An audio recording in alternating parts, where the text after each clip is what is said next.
हाय रंजना। हाय। मैंने सुना है तुम सुलक्षणा की सबसे अच्छी दोस्त हो। यस। क्या तुम मुझे उससे इंट्रोड्यूस कराओगे प्लीज? लेकिन बेचारी का भी रिसेंटली ब्रेकअप हुआ है उसके बॉयफ्रेंड से, तो काफी उदास है वो। पर यार इतनी अच्छी लड़की को कोई क्यों छोड़ेगा भला? वो एक्चुअली ना उसे मिर्गी के दौरे पड़ते हैं। पता है कल वो अपने बॉयफ्रेंड पे गिर पड़ी, बेचारी मरते मरते बची है। क्या? हाँ, ये तो एक बीमारी है, मुझे पता है। तुम उसे अच्छे से संभाल लोगे। तुमको तो मैं उससे अजीब बात। No no no no no no Ranjana, thanks. Okay bye. अरे यार क्यों डरा दिया उस बेचारे को? तुझे क्या पड़ी है, तू जूस पीना। और वो मिर्गे वाली बात अगर उसने कॉलेज में फैला दी तो बेकार में सुलक्षणा का नाम खराब हो जाएगा। सुलक्षणा का नाम खराब होगा, तुझे क्या पड़ी है, तू जूस पी। सर रंजना तो मुंह खोलने से पहले कुछ सोचती नहीं थी। उसे तो कोई फर्क ही नहीं पड़ता था कि उसके ऐसा करने से क्या होता है। सर ऐसे लोग दोस्त तो नहीं हो सकते। रंजना, सर वो तो इधर उधर की ही बातें करती थी। सर ये बात तो सुलक्षणा को भी पता थी कि रंजना उससे जलती है। मैं क्या करूं यार, लोगों से बेहतर हूँ तभी तो मुझसे जलते हैं, और चलते हैं तो चलने दो, वो कभी मेरे लेवल तक पहुंच ही नहीं सकते। पर सर सुलक्षणा को सब कुछ पता होने के बावजूद वो रंजना से कुछ नहीं कहती थी। सर एक बार तो उसके लिए बहुत अच्छा रिश्ता आया था, किसी डॉक्टर का था, यूएस में सेटल था। पर सर रंजना ने हम लोगों से शर्त लगाई कि वो उस लड़के के लिए भी मना कर देगी। देखा, मैंने कहा था ना सुलक्षणा इस रिश्ते को भी मना कर देगी। चल अब निकाल मेरे शर्त के 500 रुपए, जल्दी जल्दी। ये ले तेरे 500 रुपए। अब आप ही बताइए सर, इतने अच्छे रिश्ते को कौन मना कर सकता है? पर हुआ वही जो रंजना ने कहा था। ये रंजना इतनी श्योर कैसे थी? आखिर क्या वजह थी जो सुलक्षणा ने इतने अच्छे लड़के को मना कर दिया? सर मुझे तो लगता है कि रंजना ने उसके कान भरे होंगे, या फिर वरुण। वो तो उसका अच्छा कभी सोच ही नहीं सकता।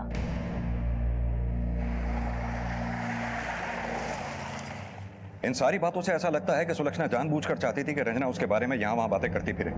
जहाँ एक तरफ रंजना लोगों से ये कहती थी कि सुलक्षणा ने अभी तक आए सारे रिश्तों को ठुकरा दिया, वहीं वरुण के दोस्तों का कहना है कि उनमें से एक लड़का ऐसा भी था जिसने सुलक्षणा को ठुकरा दिया था। अब ये बात अगर वरुण के दोस्तों को मालूम है तो जाहिर सी बात है रंजना को भी मालूम होनी चाहिए। तो फिर रंजना ने लोगों से झूठ क्यों बोला? और इन सब के बाद सुशील और सुलक्षणा की शादी कैसे हुई? सुशील से शादी करने के पीछे सुलक्षणा का क्या मोटिव होगा? एक काम करते हैं, पता करते हैं सुलक्षणा के लिए रिश्ते कहाँ से आए थे। उन लड़कों से, उनके घर वालों से बातचीत करते हैं, पता तो करें कि मामला था क्या। अरे अपने आप को समझती क्या है वो सुलक्षणा? मेरे बेटे के रिश्ते के लिए ना कर दिया। अरे अच्छा ही हुआ जो ना कर दिया। अरे भोपाल में मैकेनिकल इंजीनियर है मेरा बेटा, और लाइन लगी पड़ी है उसके लिए सुंदर लड़कियों की। हाँ, लड़की हमें अच्छी लगी थी, और हमने उसे जिस दिन देखा उसी दिन भी उसके घर वालों को फोन करके बता दिया था कि जल्दी से जल्दी एक डेट फिक्स कर दी जाए। एक्चुअल में सर क्या है, मेरा लड़का यूएस में डॉक्टर है और उसे जल्दी वापस भी जाना था। और तभी आप कौन? अंकल मैं सुलक्षणा की फ्रेंड, क्या मैं अंदर आ सकती हूँ? हाँ हाँ आइए। उसकी दोस्त होकर उसके बारे में ये सब बातें करते तुम्हें शर्म नहीं आती? आप यहाँ से जा सकती हैं। अरे मुझे दया आती है उस लड़की के ऊपर जिसकी तुम जैसी दोस्त है। जाइए यहाँ से। जो उस लड़की ने मुझे सुलक्षणा के बारे में बताया वो जानकर तो मेरा मन ही बदल गया। मैंने रिस्क लेना ठीक नहीं समझा और मैंने फौरन सुलक्षणा की माँ को फोन करके रिश्ता कैंसिल कर दिया।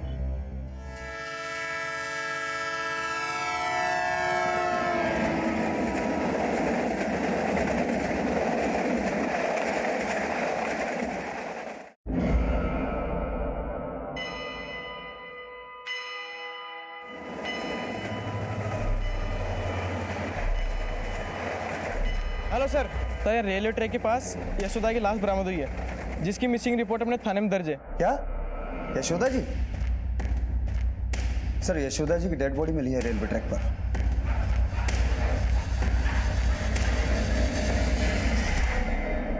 पुलिस इस पूरे मामले को समझने और उसकी जड़ तक पहुंचने में जुटी थी कि अचानक मिली यशोदा की लाश ने सबको चौंका कर रख दिया। और साथ ही पुलिस को शक था कि सुलक्षणा और रंजना दोनों ने ही मिलकर सुलक्षणा के रिश्ते तोड़वाने की साजिश की थी। तो क्या सुशील की आत्महत्या और यशोदा की हत्या के पीछे भी इन दोनों का ही हाथ था, या फिर इस सब के पीछे कोई और ही बेहद शातिर अपराधी था और सुलक्षणा और रंजना भी उसी की साजिश का शिकार हुई थी? पर आखिर सुलक्षणा और रंजना थी कहाँ? सर यशोदा जी की पोस्टमार्टम रिपोर्ट आ गई है सर। एक बड़ी अजीब बात है, यशोदा जी की बॉडी रेलवे ट्रैक पर कटी मिली सर, लेकिन इस रिपोर्ट के मुताबिक उनकी मौत किडनैपिंग वाले दिन सिर पे चोट लगने की वजह से हो गई। इसका मतलब कातिल ने हमें गुमराह करने के लिए कत्ल करने के बाद बॉडी को रेलवे ट्रैक्स पर डाल दिया ताकि ये केस एक्सीडेंट का या फिर सुसाइड का लगे। अभिमन्यु, ये केस तो दिन ब दिन सॉल्व होने की बजाय उलझता चला जा रहा है। आखिर कौन कर रहा है ये सब? किसने उन फोन कॉल्स के जरिए यशोदा जी को अपने घर से इतनी दूर पीसीओ बूथ तक बुलाया होगा? क्या वरुण ने किया होगा ये सब?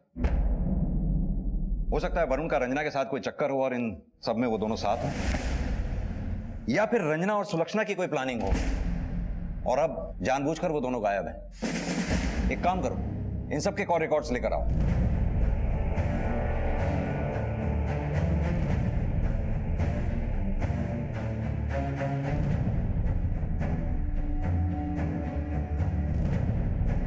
सर ये देखिए जाके कॉल रिकॉर्ड सर इसने पिछले 3 महीने में यशोदा और सुलक्षणा जी को कोई इक्का दुक्का कॉल किया, लेकिन जिस दिन से हमने सुलक्षणा को रूम से बाहर निकाला है इसके कॉल सुलक्षणा के नंबर पर लगातार बढ़ गए हैं सर।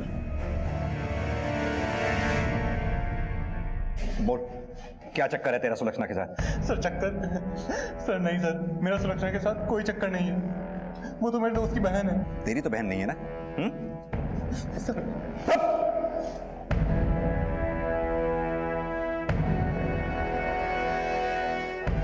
फोटोग्राफी का शौक है? तभी इतनी फोटोग्राफ्स हैं सुलक्षणा की तेरे मोबाइल में। सर मैंने तो बस उसकी फोटोज ली थी क्योंकि मैं उसे पसंद करता था, इससे ज्यादा कुछ नहीं। मेरा विश्वास कीजिए आप लोग सर। देख जा, सच सच बता दे कि सुलक्षणा कहाँ है, वरना हमारे यहाँ सिर्फ लात और घूंसों से बातें होती हैं, समझा? और हमें पता चल गया है कि यशोदा को भी तू नहीं मारा है, क्योंकि उसे तेरे और सुलक्षणा के संबंधों के बारे में पता चल गया था। रास्ते का कांटा जो बन रही थी वो तेरे। और सुशील, उस बेचारे ने भी इसीलिए आत्महत्या की क्योंकि उसे तुम दोनों के बारे में पता चल गया था। सर कसम से साहब, मैं सच बोल रहा हूँ, मैंने कुछ नहीं किया, मेरा विश्वास कीजिए सर। और सुलक्षणा को मैं सिर्फ दिल से चाहता था और इससे ज्यादा कुछ नहीं सर, मेरा विश्वास कीजिए आप लोग, मैं सच बोल रहा हूँ, मैं सच बोल रहा हूँ साहब।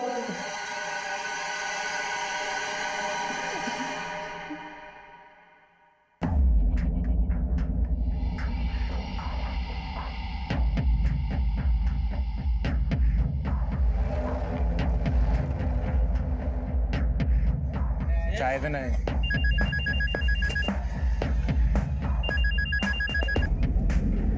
हेलो, हाँ मैं बस अभी आया।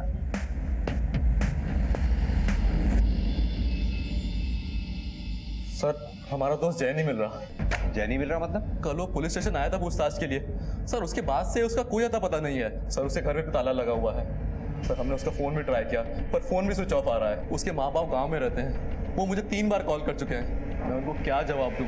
सर प्लीज सर, हमारे दोस्त को ढूंढ दीजिए सर। Sir please sir. हमने भी बहुत कोशिश की है सर उसको ढूंढने की, पर कहीं भी नहीं मिला वो।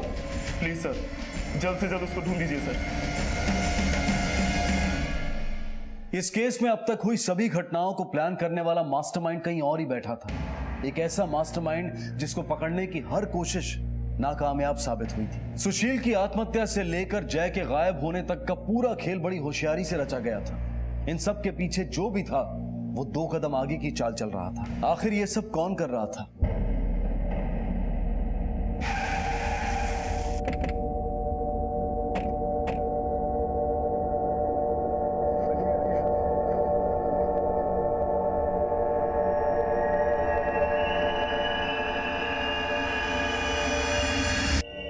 ये तो जय है सर। इसकी लाश को पोस्टमार्टम के लिए भेज दो। सर उधर भी।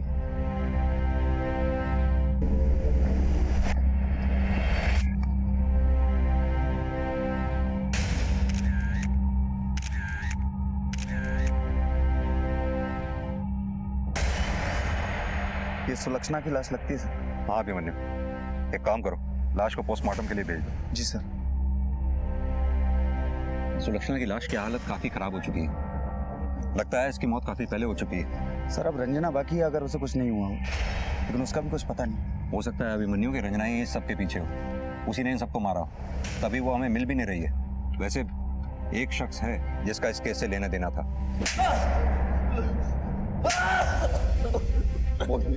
क्यों मारा जाए और सुलक्षणा को?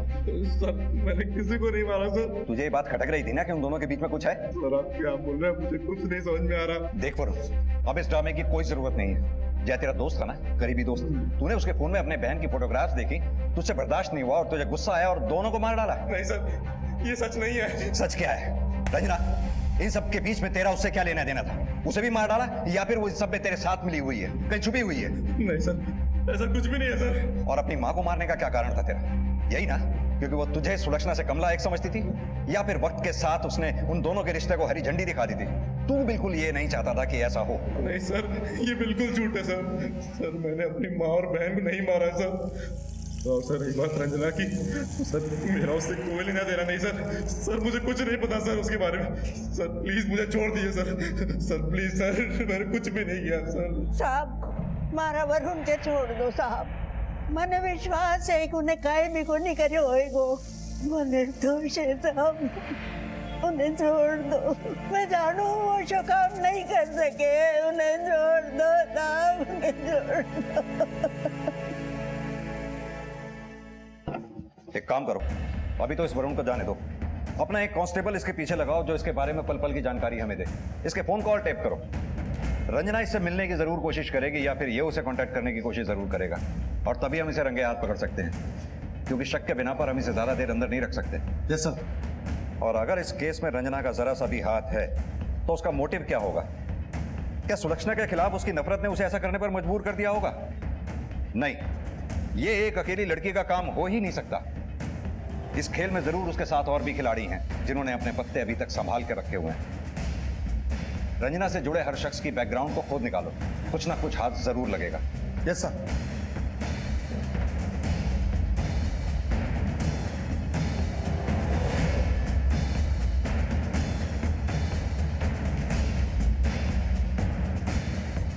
सर, जय के मोबाइल में जो सुलक्षणा के फोटोग्राफ्स मिले थे उनके प्रिंट आउट है सर। इनमें से कुछ लोगों को हम नहीं जानते सर।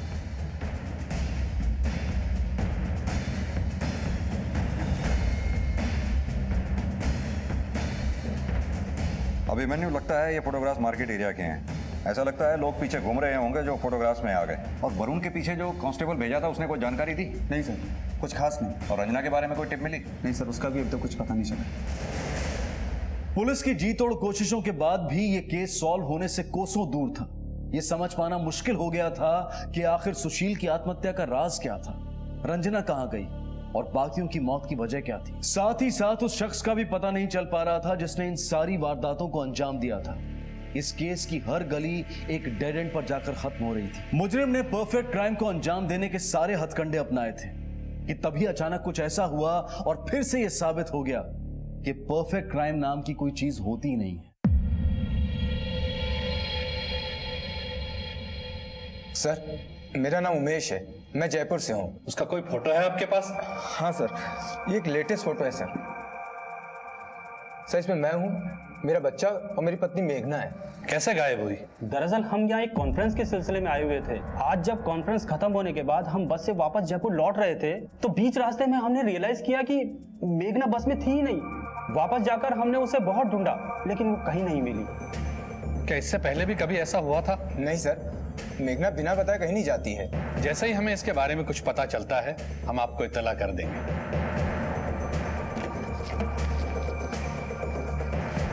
सर, आसपास के हर एरिया पता करा लेकिन कोई पता नहीं चला। ऐसा करते हैं, वहाँ की लोकल पुलिस के साथ कोऑर्डिनेट करते हैं। सर। अरे ये आदमी तो बहुत फेमस है हमारे इलाके में अपनी करतूतों की वजह से। तेरा मुंह काला करके पूरे शहर में घुमाऊंगी। एक मिनट, क्या हुआ? सर, ये लड़कियों को बस में छेड़ता है, इधर उधर टच करता है। क्यों बे? क्या कर रहा था तू? बोल क्या कर रहा था? हम एफआईआर दर्ज करने ही वाले थे, इसकी बीवी यहाँ पर आ गई, ये औरत। क्या हुआ? मेघना, देखो इन लोगों को क्या गलतफहमी हो रही है, समझाओ इनको, मैंने कुछ नहीं किया। ये तुम्हारा पति है? जी हाँ, ये मेरे पति हैं। लेकिन हुआ क्या? ये बस में मुझे छेड़ रहा था। देखिए, इनकी तरफ से मैं आपसे माफी मांगती हूँ। कोई माफी वाफी नहीं। सर, आप शिकायत दर्ज कीजिए और एफआईआर लिखिए। नहीं बहन, कोई एफआईआर दर्ज मत कराइए। मेरा एक छोटा बच्चा है, उस पर इन सब बातों का बहुत गलत असर पड़ेगा। एफआईआर दर्ज होगी तो इनकी नौकरी चली जाएगी, हमारा पूरा परिवार बिखर जाएगा। मैं आपसे वादा करती हूँ आगे से ऐसा कभी नहीं होगा। प्लीज एफआईआर दर्ज मत कराइए। ठीक है, ठीक है। ऐसा भी तो हो सकता है कि अपने पति की इन्हीं हरकतों के कारण मेघना भाग गई हो या फिर उसने सुसाइड कर लिया हो। उसके साथ की एक औरत ने उसे उस दिन रोते हुए भी देखा था। आप बेफिक्र रहिए, हम इसे ढूंढने की पूरी कोशिश करेंगे। एक काम करो, इन फोटोग्राफ्स को शहर में और आसपास के इलाकों में सर्कुलेट करो। Yes sir. नहीं नहीं, ये सब झूठ है। मेरा बेटा बहुत अच्छा है, वो ऐसे गलत काम कर ही नहीं सकता। वो बहुत भोला है सब। साहब एक नंबर का छिछोरा इंसान है। जब से हमारे घर के सामने रहने आए ना, तब से मैंने तो अपने घर के खिड़की दरवाजे खुला रखना ही बंद कर दिया है। मेरी बहू ने तो नाक में दम कर रखा था मेरे बेटे के। आए दिन झगड़ा करती थी, उसकी जिंदगी नर्क बना के रख दी सब। अब देखिए ना, जानबूझकर गायब हो गई ताकि सारा इल्जाम मेरे बेटे पे आ जाए। पता नहीं बेचारी कैसे इतने सालों से उसके साथ रह रही थी। मैं तो 2 मिनट भी नहीं रह सकती ऐसे आदमी के साथ। सॉरी। अब मेरा बेटा क्या कर सकता है साहब? पति पत्नी के बीच की बात बताऊं सब, वो अपने पति को हाथ तक नहीं लगाने देती। हटो तुम, छुआ मत करो मुझे। मैं नहीं छू? अरे मैं नहीं छूंगा तो फिर कौन छुएगा? अरे आज तो मेरा प्रमोशन हुआ है। अरे आज तो पार्टी बनती है। तुम्हारी ये भूख कभी खत्म नहीं होगी। कितनी बार बोला है मुझे मत छुआ करो।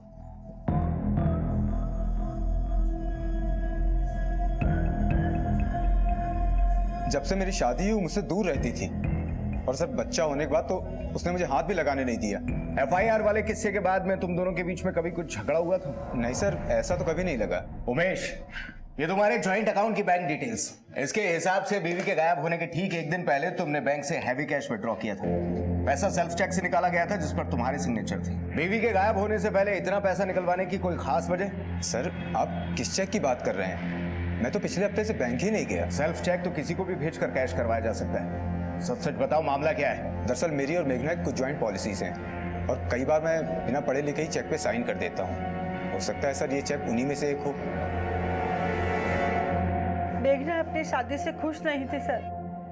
उमेश एक अच्छा लड़का नहीं था, मुझे मेघना ने सब बताया था। मैं क्या बताऊँ माँ, उमेश से शादी करके मैंने सबसे बड़ी गलती करी। उसके दिमाग में सिर्फ एक ही चीज सूझती है, उसे तो बस वही करना है माँ। उसके दिमागी इलाज की जरूरत है उसको। मेघना, ए मेघना, क्या हो गया? ज्यादा तकलीफ हो रही है क्या?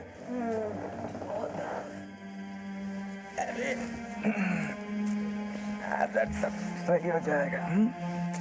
उमेश, क्या तुम 4-5 दिन रुक नहीं सकते? अरे कुछ नहीं होगा, सब ठीक हो जाएगा। ये तो हर महीने होता रहता है। इसका मतलब ये थोड़ी हम किसी और के पास जाया करें। आप भी बताइए साहब, कोई अपनी बीवी को जानवरों की तरह रखता है क्या? मेघना की सास और उसके पति का कुछ और कहना है, जबकि पड़ोसियों और मेघना के माँ बाप का कुछ और। सास और पति तो झूठ बोल सकते हैं, लेकिन पड़ोसी झूठ क्यों बोलेंगे? सर ये भी तो हो सकता है कि वो किसी और के साथ भाग गई हो। इस केस को अभी तो हम 3 एंगल से देख सकते हैं। पहला ये कि मेघना अपने पति से परेशान थी और उसने सुसाइड कर लिया, लेकिन इसके चांसेस कम है क्योंकि जहाँ से वो गायब हुई थी उसके आसपास खोजबीन कर ली गई है और हमें कुछ नहीं मिला। दूसरा, हो सकता है मेघना को किसी ने किडनैप कर लिया हो, लेकिन अगर ऐसा भी होता तो अब तक किडनैपर का कॉल तो आता। और तीसरा, जैसा कि आपने कहा, हो सकता है वाकई में उसका कोई लवर और वो उसके साथ भाग गई। सर ऐसा भी तो हो सकता है कि उमेश ने अपनी बीबी के बर्ताव से तंग आकर उसे मरवा दिया हो। मेघना के गायब होने से एक दिन पहले उमेश ने बैंक से काफ़ी पैसा निकलवाया था। सर मुझे लगता है ये मर्डर किसी और को पैसा देकर करवाया हो। एक काम करो, अपने खबरियों को अलर्ट कर दो और मेघना की फोटो पेपर में छपा दो। साथ ही साथ आसपास के थानों में सर्कुलेट भी करवा दो। जी सर।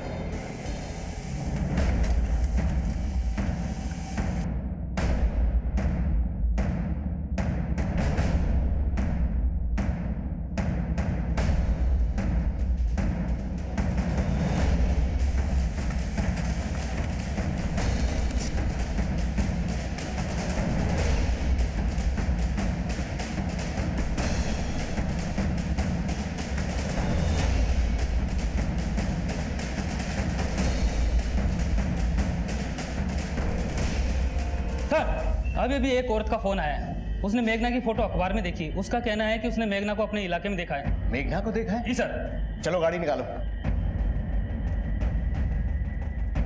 पता नहीं ऐसा क्यों लग रहा है कि इसको कहीं देखा है। बताइए सर। कहीं तो इसे देखा जरूर है। एक काम करो, जय और सुलक्षणा मर्डर केस की फाइल लेके आओ। लाता हूँ सर।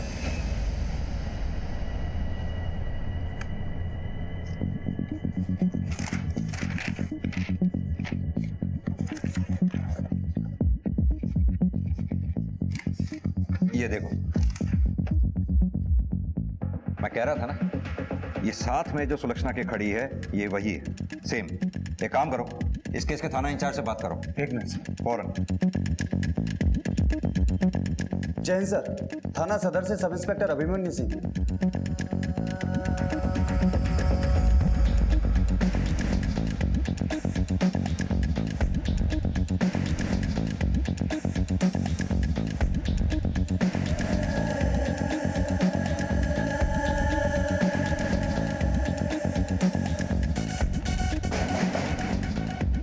अंदर जाके देखो।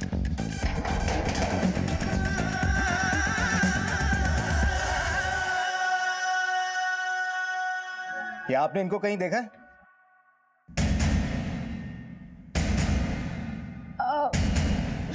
नहीं सर। देखिए, अगर आपको कहीं पे भी ये नजर आती हैं तो पुलिस को इन्फॉर्म कीजिएगा।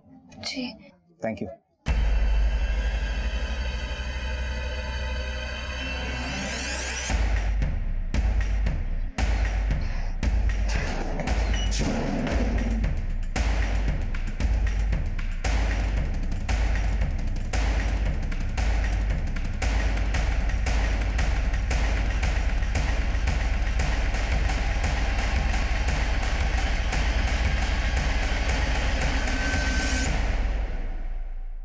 अभिमन्यु, जिस सुलक्षणा नाम की लड़की का फोटोग्राफ तुमने मुझे भेजा है, मैंने उसे अभी अभी दबिश के दौरान देखा है।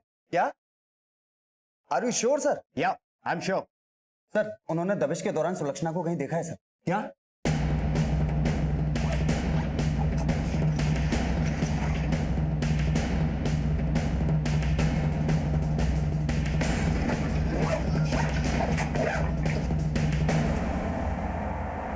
कुछ पैसे रखे? हाँ है, चलो जल्दी चलो।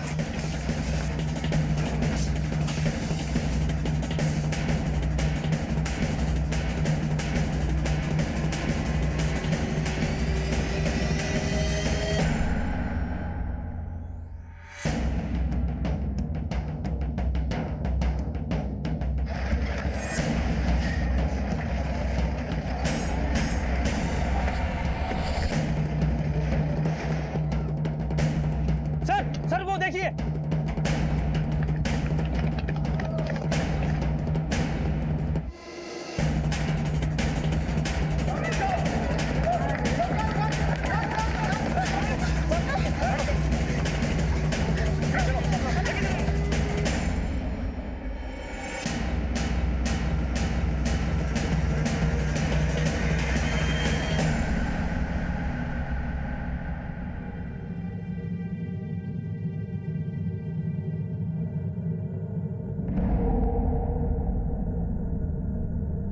तुम जिंदा हो तो फिर वो कौन थी जिसकी लाश हमें बरामद हुई थी?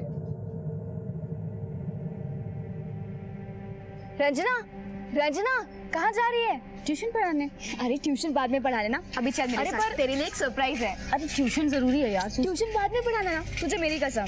चलो। अच्छा ठीक है, मैं माँ को बता देती हूँ एक बार। माँ को बाद में बताना, पहले सरप्राइज देख ले। अच्छा ठीक है, पर हम जा कहाँ रहे हैं ये तो बता। देख ना, अभी चुप रहे, अब चुपचाप चल। आजा। पर बता तो सही, सरप्राइज क्या है? पहले इधर बैठ, मैं अभी आई। पर ये तो मुझे कहाँ ले आई है? ये सब बातें छोड़ और ये ले। ये तो तेरा है ना? हाँ मेरा है, और ये कंगन और अंगूठी भी। पर ये तो तेरे हैं ना? हाँ मेरे हैं, पर तू हमेशा मेरी तरह दिखना चाहती थी ना, तो बस आज से ये तेरे लिए हुए। सुलक्षणा, मुझे तुझसे कुछ कहना है। हाँ बता। आज तक मैंने तेरी बहुत बुराइयां की हैं, और वो डॉक्टर वाला रिश्ता वो भी मैंने ही तुड़वाया था। और तो और जिस दिन सुशील जी ने आत्महत्या की, उस दिन भी मैंने उन्हें बहुत ताने मारे थे। और कहीं ना कहीं मुझे लगता है कि उनकी आत्महत्या की एक वजह मैं भी हूँ। क्या हुआ, वापस आ गए ना? मुझे तो पता था एक ना एक दिन ये होना है। आप सुलक्षणा को झेल ही नहीं पाओगे। आप जैसा उसे समझ रहे हो वैसी लड़की नहीं है।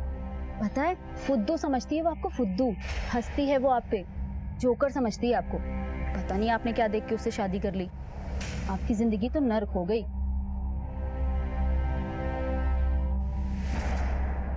रंजना, जो सब हो गया सो हो गया, भूल जाए इसे अब, कोई बात नहीं। तूने मुझे माफ कर दिया ना? हाँ बाबा, चल जा अब चेंज कर ले। अभी पहन के आती हूँ। ठीक है। देख कैसी लग रही हो?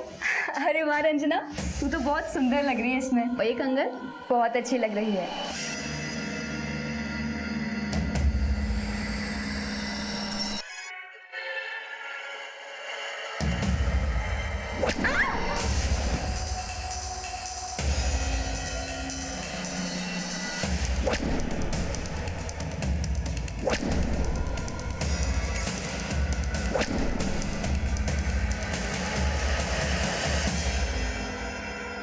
पर अपनी माँ को क्यों मारा?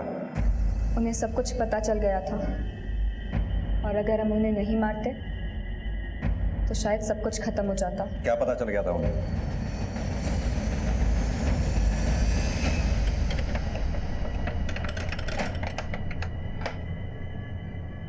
ले खा ले।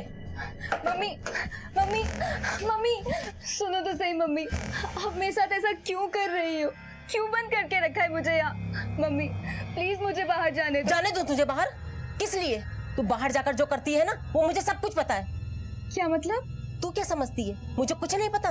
तेरे बारे में सुशील ने मुझे सब कुछ बता दिया था।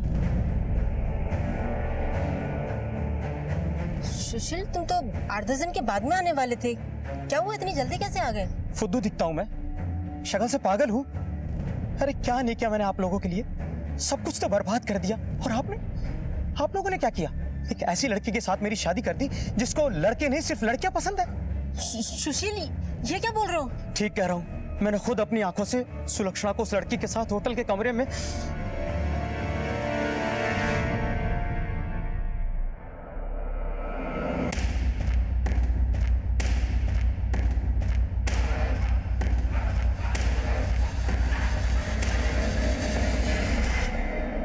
अरे तुझे शर्म नहीं आई ये सब कुछ करते हुए?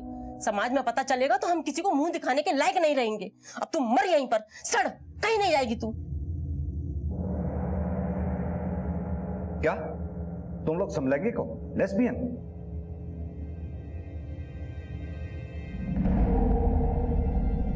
अच्छा, तो यही वजह थी जो सुशील ने आत्महत्या की।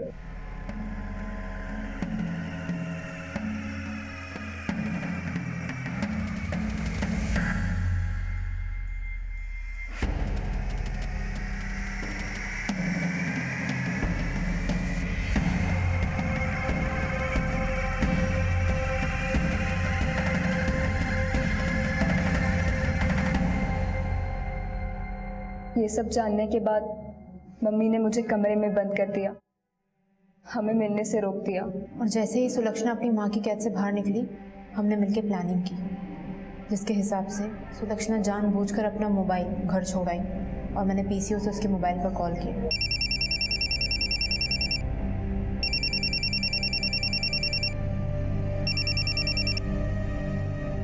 हाँ सुलक्षणा, कहाँ हो तुम? कितना दिन हुआ मिले हुए?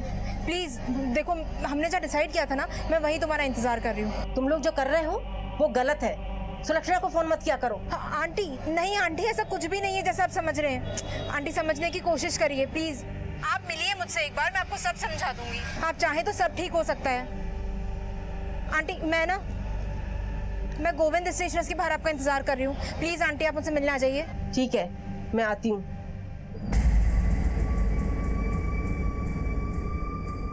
यशोदा, तू कहाँ चली? अरे सुन तो यशोदा।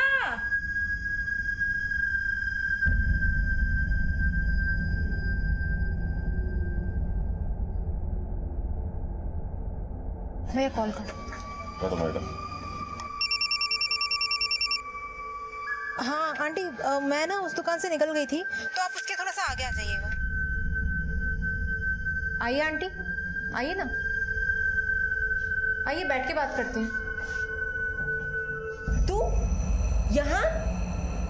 यही सब करने के लिए तू घर से निकलती है? तुझे मना किया था ना ये सब करने के लिए। मैंने यहाँ तक भी कहा था कि तू इससे नहीं मिलेगी, पर तू नहीं मानी। तो ये शर्म थोड़ी आती है तुझे? तो मैं बताती हूँ, रुक जा तू।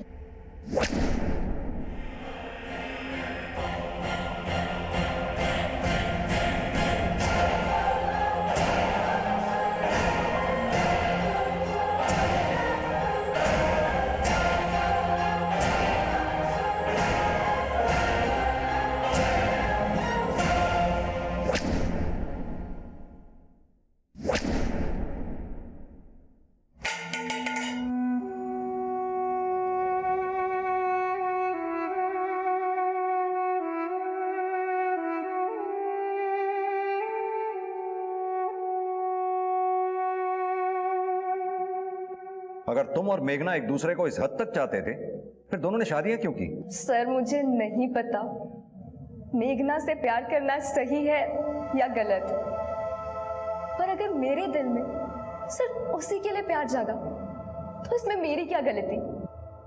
हमारे समाज में इन सब रिश्तों के लिए कोई जगह नहीं है, पर मैं और मेघना हम तो एक दूसरे के बिना रह भी नहीं सकते थे। सुशील और उमेश दोनों बेवकूफ किस्म के इंसान थे। हमें लगा हम आसानी से उनके पीठ पीछे मिल सकते हैं। सिर्फ इसीलिए मैंने सुशील से और मेघना ने उमेश से शादी कर ली।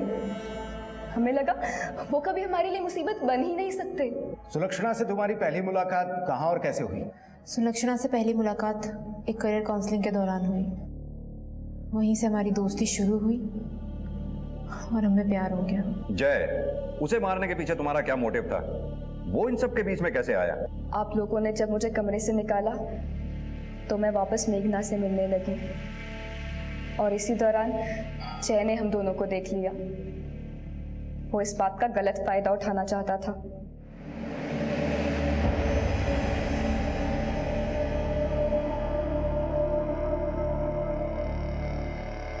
देख लो, लोगों को पता चला ना तो कहीं मुंह दिखाने लायक नहीं रहोगी दोनों। वैसे मेरी डिमांड इतनी बड़ी भी नहीं है, सिर्फ तुम दोनों और मैं, सबके मजे।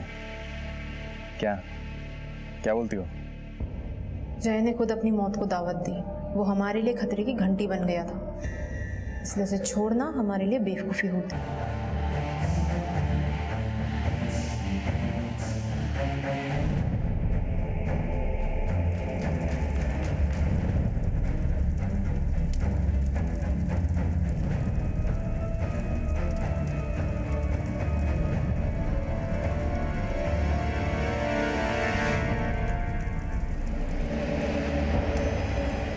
मैं और सुलक्षणा, हम दोनों ने तय किया था कि अब हम दोनों साथ ही रहेंगे।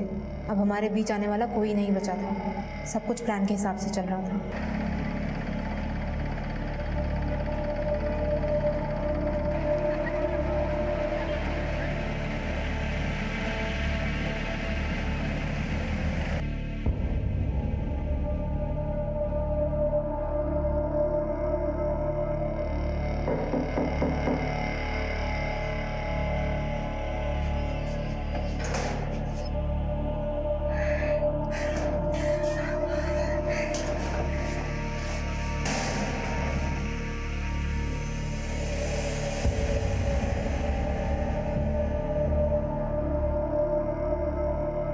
मैं और सुलक्षणा एक दूसरे के बिना नहीं जी सकते।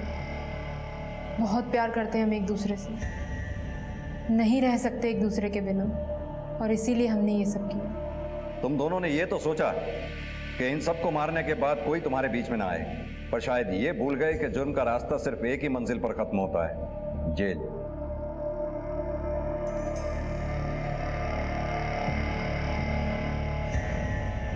काम, क्रोध, लोभ, मोह और अहंकार, ये हम सबके स्वभाव में पाए जाते हैं, लेकिन जब ये हम पर हावी होने लगते हैं तो नतीजा विध्वंसकारी होता है। सुलक्षणा ने मेघना के साथ रहने के लिए सारी हदों को पार कर लिया। उन दोनों ने सिर्फ अपनी ही नहीं बल्कि अपने आसपास की कई जिंदगियों को बर्बाद कर दिया। सुशील ने सुलक्षणा को लेकर काफी सपने देखे थे। वो उससे सच्चा प्यार करता था, लेकिन जब उसे सुलक्षणा की सच्चाई पता चली तो वो इस बात को बर्दाश्त नहीं कर पाया। सुलक्षणा से मिले इस धोखे की वजह से उसने जिंदगी से सारी उम्मीदें छोड़ दी और मौत को गले लगा लिया। और उधर सुलक्षणा ने अपने प्यार को पाने के लिए अपनी माँ और अपनी बचपन की दोस्त को मौत के घाट उतार दिया। जय की मौत के लिए कहीं ना कहीं वो खुद भी जिम्मेदार था, क्योंकि उसने सुलक्षणा और मेघना का गलत फायदा उठाना चाहा, उन्हें ब्लैकमेल किया। सुलक्षणा और मेघना ने अपने नए जीवन की शुरुआत करने के लिए जो गलत कदम उठाए, उसकी वजह से उन्हें अपनी बाकी की जिंदगी काल कोठरी में गुजारनी होगी। एक जिंदगी कभी किसी की चाहत से ऊपर नहीं हो सकती। हमें यह समझने की जरूरत है कि एक जुर्म को छुपाने के लिए की गई हजारों कोशिशें सिर्फ एक कोशिश ही बनकर रह जाती है, क्योंकि सच तो यह है कि किसी भी जुर्म को छिपाना नामुमकिन है। इसी विचार के साथ मैं अनूप सोनी अब आपसे विदा लेता हूं। फिर मुलाकात होगी अगले एपिसोड में एक और चौंका देने वाले केस के साथ। तब तक अपना और अपने परिवार का ख्याल रखें और देखते रहें क्राइम पेट्रोल डायल 100। सबक एक को, सीख हम सबको।